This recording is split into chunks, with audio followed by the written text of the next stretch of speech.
Alright, this is a game on Redshire in the Bulldog, a tank that I personally really like, so I thought I'd add yet another Bulldog replay out there. So no artillery, which is somewhat interesting. So one of the things that you want to do, particularly in light tanks, and we've talked about this in scout tanks in general before I'm playing Redshire, from this north spawn you can head out over here and you can spot what their westward dispersion looks like, and that usually gives your guys on the one line an advantage in terms of them pushing down there. And you almost never really want to go over to this east side over here. It's usually too much of a slow play. And as long as you are forceful on this west side, you can typically win the game before anything interesting happens on the east.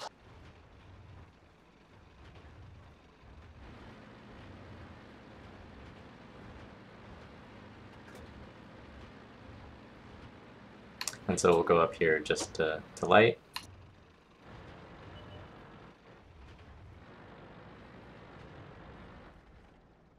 It's a trap!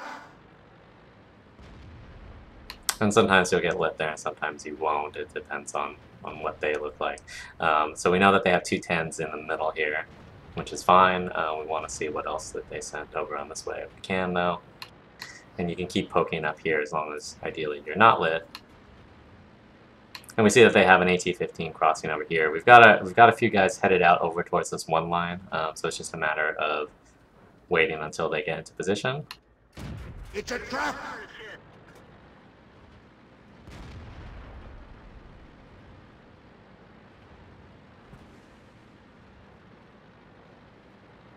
And so this AT-15 is caught out in the field a little bit, so it's really just about keeping them lit if you can. I have to be careful because I keep getting lit by these guys over on this other line over there.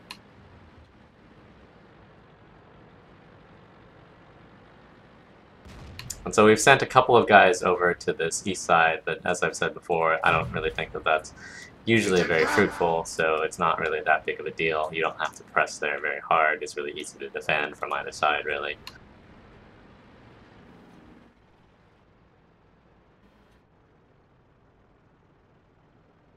And so now we're getting some guys down this one line here. And so as these guys go further south, you need to be more aggressive here in terms of being able to support them either with direct fire or by moving down kind of where by this E50M is, where you can shoot over by this rock over here down into those guys. And so we see that there's a T-54 there as well, which isn't too big of a deal considering that we've got a couple of higher tier tanks over on that one line. We didn't even scratch them. That one bounced. Penetration. And so we see that they've got a number of their tanks on the 0 line, which is fine.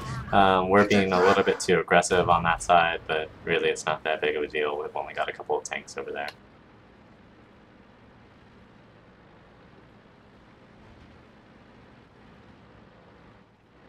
So what we need to be able to do is clear out this west side as soon as we can so that we can get map control on the west and start to sort of close the noose on these other guys.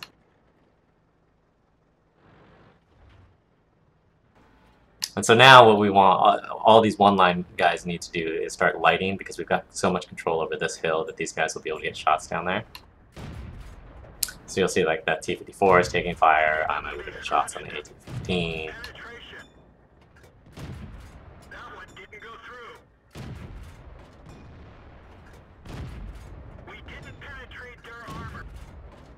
Okay, so now we've cleared out this west side over here, and you'll see that we lost the east, right? So they have a number of their tanks on this side. They have at least 7 tanks on this side. We've lost 3 tanks, right? And those 3 tanks were lost because they pushed on this east side over here. But you'll see that in the meantime, what we've done is we've cleared off the other side of their map entirely. So we've got this huge area of map control. They've basically just claimed this area over here, and then now if they want to continue pressing, they have to press across an open area. So we've got a huge advantage here, and it's just a matter of maintaining that. And the way that you do that is that you keep getting more and more map control over here, so that you can control this side over, like this 4 line over here. And then at some point, somebody's going to need to go back to spot these guys if they continue to push. Like you can see, this T-30 is starting to head north there. But at this point, you know, if you're on the other team, it's a little too late.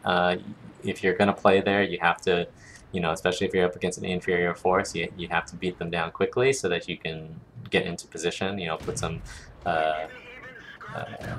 level of pressure on the opponent. Otherwise, right now, there's absolutely no pressure on us, right? We have an LTTB back there, we have a Tiger 2 back there, but there's really no pressure for us to go back. They don't have a lot of speed up through that area. They're not really pushing through there very hard, so it's not really an urgent situation for our team. In the meantime, you know, we're wrecking their center here, and we have control of the cap area, so they are behind the 8 ball.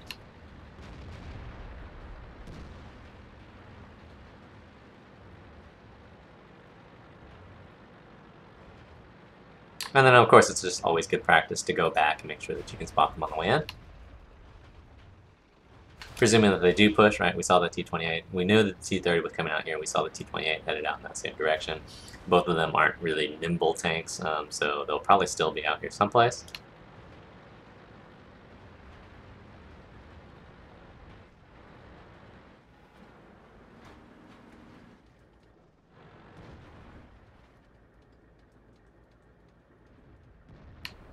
So we're able to pick up the T-30.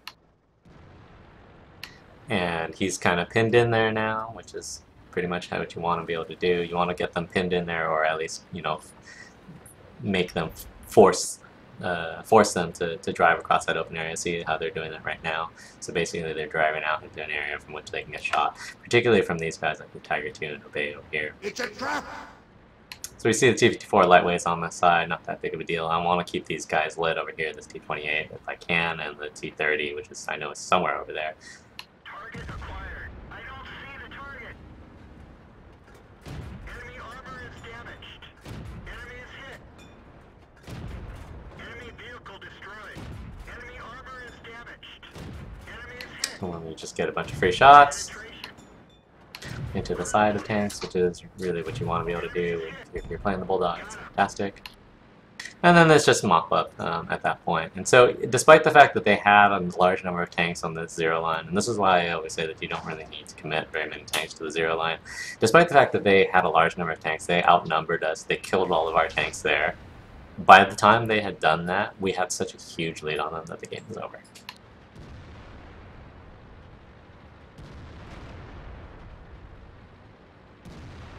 Ready to fire. It's a trap! And so you can go over here, like you can spot through that D7 area early. I don't typically find it to be that useful. I think if anything, it encourages people to come this way. The middle typically is incredibly more important, and so that's why I generally recommend that you play the middle in a scout tank.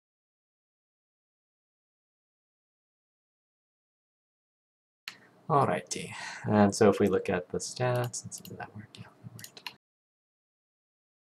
And so we're able to do a lot of things. Primarily, we did 2.4k damage, which is modest in a Bulldog, considering that we played at range for the entire game. We also did like 2.5k spotting damage, but the fact of the matter is that we were always on sort of the edge of where was important at the time. You know, we were playing the middle, trying to light the one line, trying to get shots on the one line.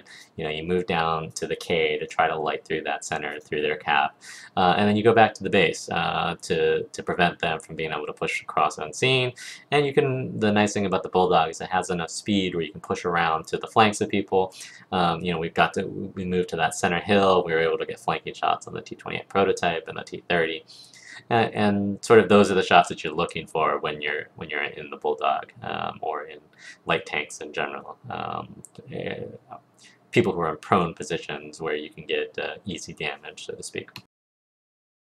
Anyhow, so I hope that that was helpful for playing the Bulldog and playing light tanks on Redshire in general. It's not really that different than what we've talked about before, but you know, the things that you should note are, you know, how do you respond to what your team does relative to what their team does. You know, they sent a lot of guys to the 0 line. We didn't send a lot of guys to the 0 line, and they got completely crushed, despite the fact that they won the 0 line and they crushed our guys on the 0 line. You know, we crushed their team because we controlled the middle, we controlled the west, and it took them too long in order to win the east. Anyhow, so that's about it, and thanks for watching.